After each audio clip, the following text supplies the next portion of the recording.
ഏതായാലും ഇന്ന് ഒരു കാര്യത്തിൽ ഒരു ചാരിതാർത്ഥ്യമുണ്ട്.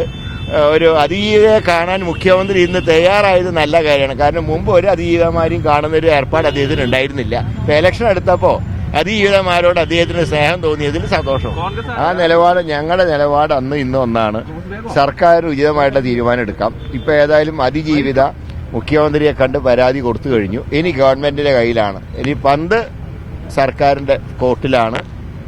നടപടികൾക്കനുസരിച്ച് രാഹുലിനെതിരെ നിലവിലുള്ള അദ്ദേഹത്തിന്റെ എതിരായി സ്വീകരിച്ച നടപടികൾ കൂടുതൽ കടുപ്പത്തിലേക്ക് പോകണമെന്നുള്ളത് വരും ദിവസങ്ങളിലെ സാഹചര്യങ്ങൾ അനുസരിച്ച് പാർട്ടി തീരുമാനിക്കും.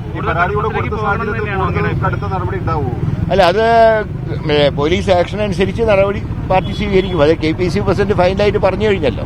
അത് തന്നെയാണ് പാർട്ടിയുടെ നിലപാട്. കൂടുതൽ നടപടി വേണ്ട ഒരു സാഹചര്യം ആയിട്ടില്ലേ നിലവിലെ? അല്ല, അതൊക്കെ സർക്കാരാണ് തീരുമാനിക്കേണ്ടത്. ഞങ്ങളല്ല ആക്ഷൻ എടുക്കേണ്ടത്. ആക്ഷൻ എടുക്കേണ്ട സർക്കാരാണ്. ഏതായാലും ഇന്ന് ഒരു കാര്യത്തിൽ ഒരു ചാരിതാർത്ഥ്യമുണ്ട്.